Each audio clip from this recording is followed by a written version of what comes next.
साथियों राम राम प्रणाम। Rajasthan 4th grade भर्ती में 2 गुना में आपका सिलेक्शन हो गया। 1,41,000 विद्यार्थी जो है वो पास होंगे। डॉक्यूमेंट के लिए बार बार मैसेज आ रहा है कि सर डॉक्यूमेंट क्या क्या तैयार करने हैं, तो आप सब लोग भी ये सारे जो डॉक्यूमेंट्स मैं बता रहा हूं अभी इसी वक्त तैयार कर लो, बाद में मौका नहीं मिलेगा और बाद में बाहर हो जाओगे। क्या मतलब है, चलिए समझो। यहाँ पे पहली बात तो कि कट ऑफ देख लो, आपके स्कोर कार्ड जारी हो गए तो आपके नंबर देख लो कितने आ रहे हैं, तो आपको पता चल जाएगा कि आपको डॉक्यूमेंट वेरिफिकेशन कराना है या नहीं कराना है। इसके अलावा रैंक के आधार पे भी आप पता कर सकते हो। अगर रैंक के आधार पे आपको पता करना तो मुझे कमेंट कर देना कि सर रैंक के आधार पे बताओ कि किस कैटेगरी में किस रैंक तक का डॉक्यूमेंट वेरिफिकेशन होगा, तो मैं इसके लिए अलग से वीडियो बना दूंगा, ठीक है ना। चलिए अब आप डायरेक्टली बिना फालतू की बात करें आ जाते हैं कौन कौन से डॉक्यूमेंट्स आपको चाहिए होंगे। पहला चाहिए आपका स्क्रूटनी फॉरम। ध्यान रखना, ये स्क्रूटनी फॉरम अभी आपको कहीं पे भी नहीं मिलेगा।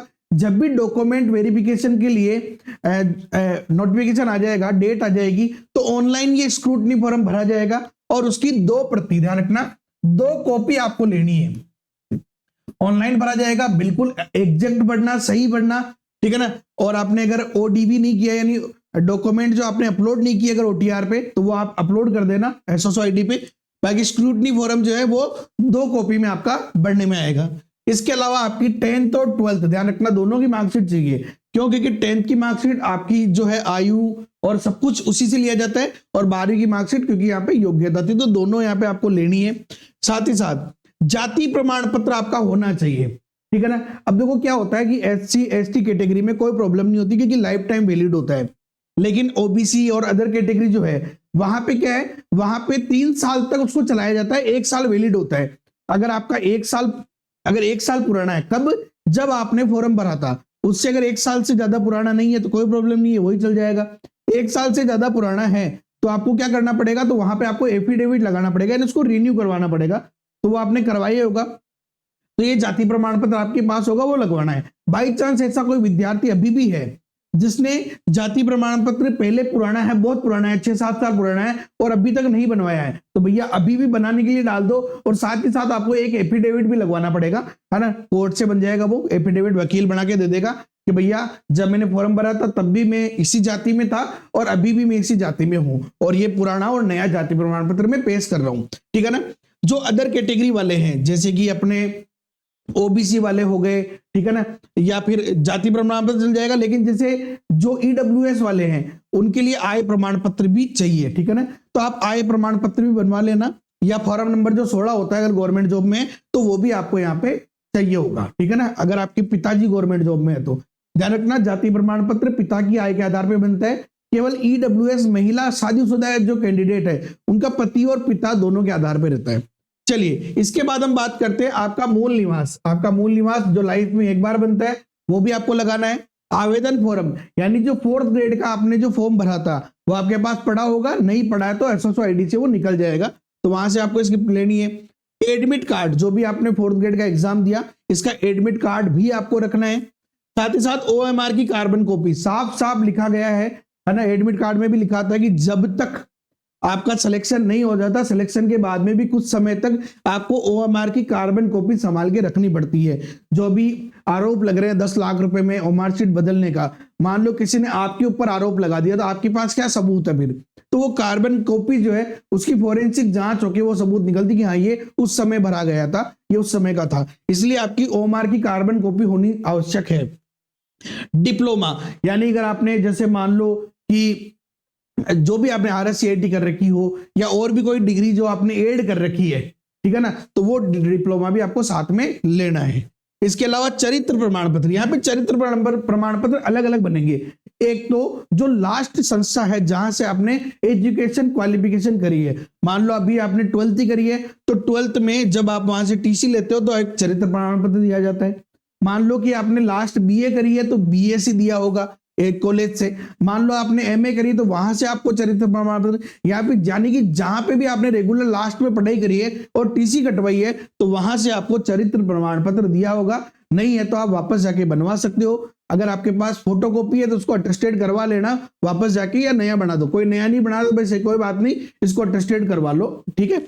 इसके अलावा और भी चरित्र प्रमाण पत्र चाहिए होंगे, वो भी मैं आपको बता देता हूँ। एक और चीज आपको चाहिए होगी, वो चाहिए आपको एनओसी। अगर आप पहले से गवर्नमेंट जॉब में जो कि शायद ही चांसेज है, फिर भी अगर कोई गवर्नमेंट जॉब में तो एनओसी आपकी विभाग की होनी चाहिए। चलिए, इसके अलावा शपथ पत्र, चरित्र प्रमाण पत्र के बारे में भी और बताऊंगा। शपथ पत्र कौन कौन से बनवाने हैं और सारे के फॉर्मेट भी आपको दिखा दूंगा। विवाह का, विवाह का मतलब अगर मान लो कि आपका विवाह हो गया है तो भी आपको शपथ पत्र बनवाना कि भाई मैं आजीवन यानी कि एक ही महिला से विवाह करूंगा, जो बहुत सारे होते हैं दो से नहीं करूंगा, या एक पत्नी के होते हुए दूसरी पत्नी नहीं लाऊंगा, या एक पति के होते हुए दूसरी शादी नहीं करूंगा। महिला हो पुरुष हो, विवाह का सर्टिफिकेट बनाना होता है, वो आपको बनाना है। संतान संबंधी, अगर अविवाहित है तो कोई टेंशन नहीं है, उसमें आपको क्या लिखना पड़ेगा कि भाई मैं केवल और केवल एक ही पत्नी से विवाह करूंगा, ऐसा कुछ वो लिख देंगे कोर्ट वाले। संतान संबंधी, तो अगर विवाह हुआ हो या नहीं हुआ हो कोई फर्क नहीं पड़ रहा, आपको संतान संबंधी कि भाई मैं घोषणा करता हूं कि मैं 2002 के बाद में जो है मेरे केवल और केवल 2 संतान होगी, इससे अधिक मैं नहीं रखूंगा, नहीं मतलब जन्म नहीं देते, वो वाली बात है। दहेज का, यानी अगर आप लड़के हो तो आपको दहेज का भी बनाना पड़ेगा, और लड़की है तो भाई न तो मैं जैसे लड़का हो तो मैं दहेज नहीं लूंगा, और लड़की है तो मैं दहेज नहीं दूंगी, ये सब बनता है। धूम्रपान का भी एक सर्टिफिकेट बनता है, बहुत बार मांग लिया जाता है, ठीक है ना, एक नोट उस पे शपथ पत्र बनता है कि भैया मैं शराब का धूम्रपान का सेवन कभी भी नहीं करूंगा। संविधान की पालन का भी सर्टिफिकेट बनता है कि मैं संविधान का पालन करूंगा, ऐसा एक सर्टिफिकेट बनता है, वो भी आप बनवा लेना, बहुत बार मांग लेते हैं। और अगर बाई चांस अगर नहीं भी बनवाया है इनमें से कोई भी चीज, तो भी आपको रोकेंगे नहीं, इस चीज का ध्यान रखना, आपको रोकेंगे नहीं, आपको टाइम दे देंगे बाद में कि यार 4 दिन बाद जमा करा देना, 1 घंटा लगता है बनने में, कोई प्रॉब्लम नहीं आएगी। विधवा और तलाकशुदा, हाँ अगर आप विधवा हो या तलाकशुदा कैटेगरी में तो आपके पास उसका सर्टिफिकेट होना चाहिए कंप्लीटली, वो आपको सर्टिफिकेट देना पड़ेगा, इस चीज का ध्यान रखो, ठीक है ना। इसके अलावा ठीक है ना, मान लो कोई अभी एग्जाम देने के बाद में, रिजल्ट आने के बाद में भी कोई विधवा हो गई हो तो वो अभी भी विधवा कैटेगरी में जा सकते हैं, ध्यान रखना, आपको बोर्ड के पास पेश होना है, ये एक नियम है जो फॉर्म भरते टाइम दिया जाता है कि विधवा कैटेगरी वाला कभी भी जब भी विधवा हुए वो जाके कर सकता है। दिव्यांग, अगर मान लो दिव्यांग हो तो यूडीआईडी जो कार्ड होता है वो आपके पास होना चाहिए।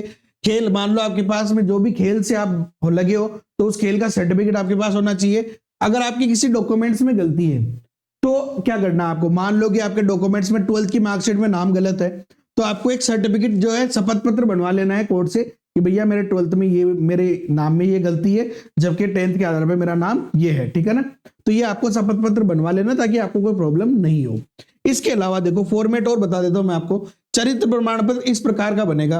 अब एक तो होता है जो आपको आपकी लास्ट संस्था से मिलेगा, स्कूल कॉलेज से, इसके अलावा 2 और बनवाने हैं आपको जहां पे गजिटेड के हस्ताक्षर होंगे, जहां पे पूरा ऐसे प्रमाणित किया जाता है कि ये निवासी है को मैं व्यक्तिगत रूप से ये जानता हूं, मेरी जानकारी में इसका नैतिक चरित्र उत्तम है ये, और यहाँ पे क्या होगा जो गजिटेड है उनके ऑफिस की सील लग जाएगी, यहाँ पे उनके हस्ताक्षर हो जाएंगे।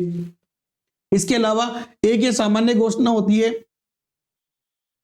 ठीक है ना, जैसे कि ये परिचालक भर्ती के लिए है कि चयन हुआ है, दस्तावेज सत्यापन है तो सूचीबद्ध हूं, तो ये पूरा एक और ये बनता है जहां पे कि मेरे द्वारा सभी योग्यता अर्जित कर ली गई है और मैं खुद ही कैंडिडेट हूं, कोई भी फर्जी चीज नहीं है, धूम्रपान नहीं करूंगा, जैसे एक में ही बन जाता है सर्टिफिकेट। देखो यहाँ पे मैंने जो बताया ना सारे इस चीज में देखो, नकली गलत तरीके से प्रस्तुत नहीं किए हैं, धूम्रपान नहीं करूंगा, ये संविधान का पालन करूंगा, है ना, कोई भी थाना क्षेत्र में आपराधिक घटना मेरे खिलाफ नहीं है, और इसके अलावा दस्तावेज किसी प्रकार की जाली नकली पाया जाता है, तो ये लिस्ट आपकी भी आएगी, तो ये आपको शपथ पत्र कोर्ट से बनवाना है। इसके अलावा देखो संतान संबंधी, ये रहा, ये आपको कुछ ही नहीं करना, इसको एज इट इज आप जाओगे कि भैया इसको आपको स्टाम्प पे 50 रुपए के स्टाम्प पे वो छाप देगा और आपको कंप्लीट करके दे देगा कि भैया मेरे बच्चों की संख्या इतनी थी इतनी है, और ये सब कुछ आ जाएगा। इसके अलावा अविवाहित, अगर मान लो आप विवाहित नहीं हो तो अविवाहित का आ जाएगा, ठीक है ना। भविष्य में ये देखो मेरा विवाह अभी तक नहीं हुआ है, जब भी घर वाले ना तो दहेज लेंगे ना देंगे तो दहेज का भी आ गया और अविवाहित का भी हो गया। इसके अलावा विवाहित का भी हो गया, देखो कि भाई मेरे द्वारा कोई भी दहेज वहेज नहीं लिया गया है, और देखो कि मेरे पति पत्नी ससुराल के पक्ष की कोई शिकायत दर्ज नहीं करवाई है, ठीक है ना, तो ये सारा कुछ विवाहित का हो जाएगा। इसके अलावा देखो विधवा अभ्यर्थी का भी ये, ठीक है ना, विधवा अभ्यर्थी है उनका भी जो आपका सर्टिफिकेट है वो तो लगेगा, इसी साथ ही साथ ये भी आपको शपथ पत्र भी देना है। इसके अलावा परित्यक्ता तलाकशुदा है उसके लिए भी इस प्रकार से आएगा, तो बिल्कुल लिस्ट आएगी इसकी जनरेट होगी, वो आपको मैं बता दूंगा। विवाह प्रमाण पत्र, अब ये उनके लिए है जिनका विवाह कब 22 मई 2006 के पहले हुआ है, उनको ये विवाह प्रमाण पत्र देना है, ठीक है ना। और इसके अलावा देखो ये नमूना हस्ताक्षर, जो अपन ने नमूना हस्ताक्षर दिया था ना हस्तलिपि में, आपको पता हो तो आपने फॉर्म भरते टाइम भी ओटीआर में भी अपन ने किया था। इसके अलावा जब एडमिट कार्ड अपन ने सॉरी एग्जाम दिया था तो अपनी जो ओएमआर है उसके अंदर भी अपन ने नमूना हस्ताक्षर दिया था। तो यहाँ पे आपको वापस लिख के देना पड़ेगा ये पूरा हस्ताक्षर हिंदी में और इंग्लिश में, ताकि जांच हो सके कि आप खुद ही हो। तो इस चीज का ध्यान रखना, आपको ये ध्यान रखना। इसके अलावा विकल्प पत्र गैर अनुसूचित क्षेत्र और अनुसूचित क्षेत्र का, ठीक है ना, अगर मान लो किसी का दोनों में सिलेक्शन हुआ है, क्योंकि जो टीएसपी वाले वो दोनों में भर सकते हैं, तो उसके लिए ये आपके लिए नहीं रहेगा। इसके अलावा स्व घोषणा, ठीक है ना, विधवा परित्यक्ता पुनर्विवाह किया जाने या नहीं किया जाने के संबंध में, है ना, ये उसके लिए जो वापस विवाह कर दे, मैं शपथ करती हूँ कि आदि दिनांक तक पुनर्विवाह नहीं हुआ है तथा भविष्य में विवाह होने पर 1 माह में विभाग को अवगत करा दूंगी, ये उसके लिए है जो विधवा या परित्यक्त है। ठीक है, तो इस प्रकार से आपकी पूरी डॉक्यूमेंट की लिस्ट है। फिर भी अगर आपको कोई भी सवाल पूछना है तो आप पूछ सकते हैं। ये वाले जो सारे सर्टिफिकेट है, ये जैसे ही नोटिफिकेशन आएगा उस समय आपको बनाना है, अभी मत बना लेना, ठीक है ना। बाकी जो अदर डॉक्यूमेंट्स है उनको आप सब एक जगह कर लो, कंप्लीटली जमा के रखो, और जब भी आए उस समय आप अच्छे से बनवा लेना। फॉर्म वॉर्म में किसी चीज में गलती हो तो उसके बारे में जो है शपथ पत्र बनवा लेना, ठीक है। और अगर आपको अभी भी नहीं पता चल रहा है कि आपका डीवी होगा या नहीं होगा, आपकी कितनी रैंक अगर आपको पता है तो मैं आपको बता सकता हूँ, कमेंट कर देना, तो किस रैंक में किस कैटेगरी तक लिया जाएगा वो मैं आपको अलग से बता दूंगा। ओके साथियों, बाकी वीडियो लाइक करो, चैनल पे नए हो तो सब्सक्राइब करो, बेल आइकन पे क्लिक करो, और बाकी मस्त रहो, टेलीग्राम ग्रुप ज्वाइन कर लो, सारी अपडेट वहां मिलती रहती। जय हिंद, जय भारत, वंदे मातरम।